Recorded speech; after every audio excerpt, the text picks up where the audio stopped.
Here we provide an overview of designing a hierarchy. So you can create a symbolic representation of your design, and a large number of components can be represented by a single symbol. A symbol or a set of symbols can represent the design schematic, and the structure of the design can exist at different levels, which allows the design to be easily conceptualized.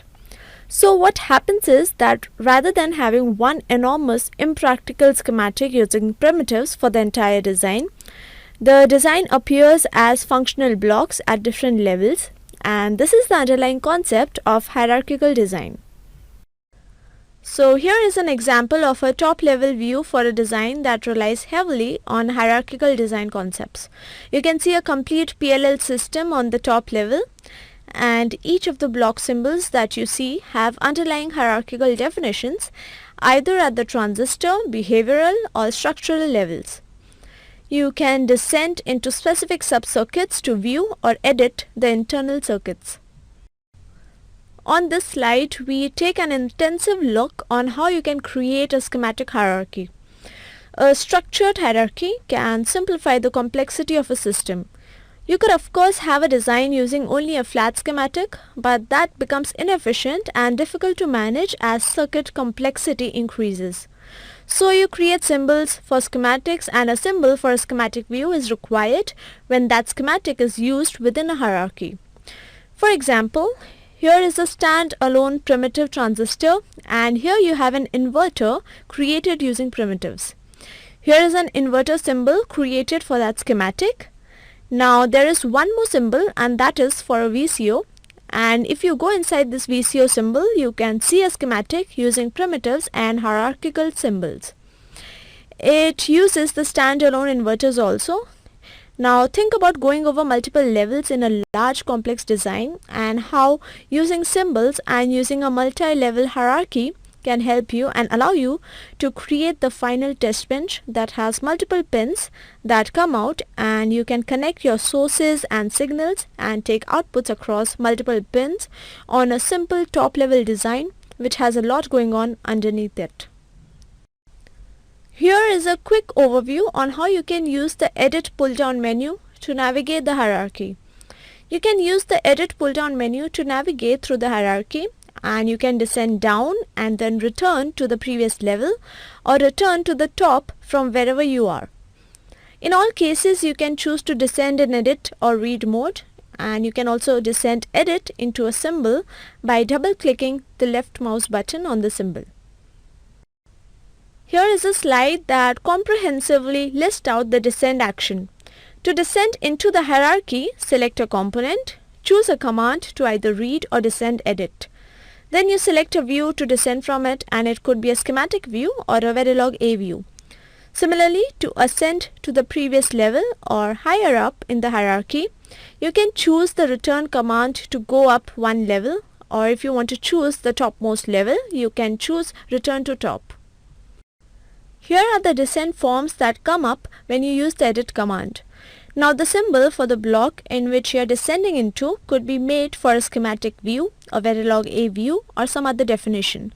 So if you choose descend edit, then the view field over there will automatically default to the lower level view that is present over there. And if you have multiple views, you can choose from the pull down menu. The default for descend edit is of course edit. Similarly, if you choose the descend read command, then the edit option will not be visible and default would be read. In both the cases, you can choose to open in a new tab, in the current tab, or in a new window. From the edit menu, you can choose another command called edit in place. What happens in this case is that you do not need to move out of the current schematic. You can edit the target symbol and symbol properties while still viewing it in the context with the rest of the schematic. This is useful in situations where you have created a symbol that is slightly out of alignment with pins, text or shapes, because you see the circuit you're connected to as you make the adjustments. Everything is in the real time. You can use these Verilog-A modules inside multi-level designs. You can instantiate child Verilog-A modules inside parent Verilog-A modules. Place a Verilog-A cell view instance in a schematic design or instantiate a schematic in a Verilog-A module. When netlisting, the netlister automatically adds the necessary EHDL include statements in the netlist for each analog HDL module, including modules which are within a module. In a hierarchical design, modules are instantiated inside modules. If the design instantiates schematics inside modules, it is necessary to use hierarchical netlisting, but there is no need to alter the view list. In this environment options form that can be accessed from the analog design environment form, notice the Verilog-A view in the switch view list field. By default, Verilog-A is assigned the last position.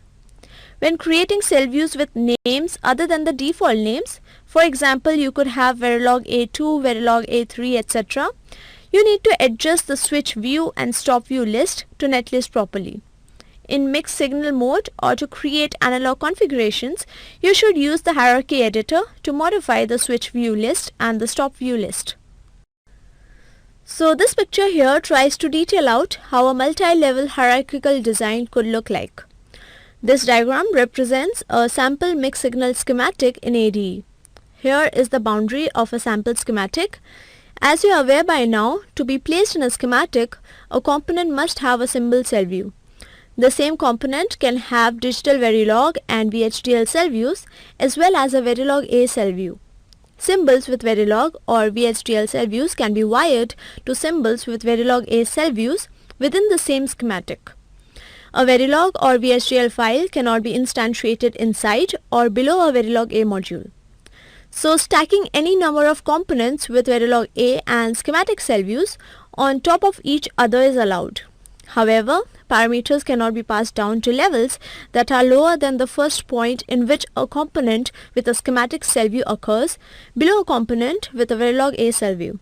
Spectre primitives, other Verilog-A modules and schematics can be instantiated inside a Verilog-A module.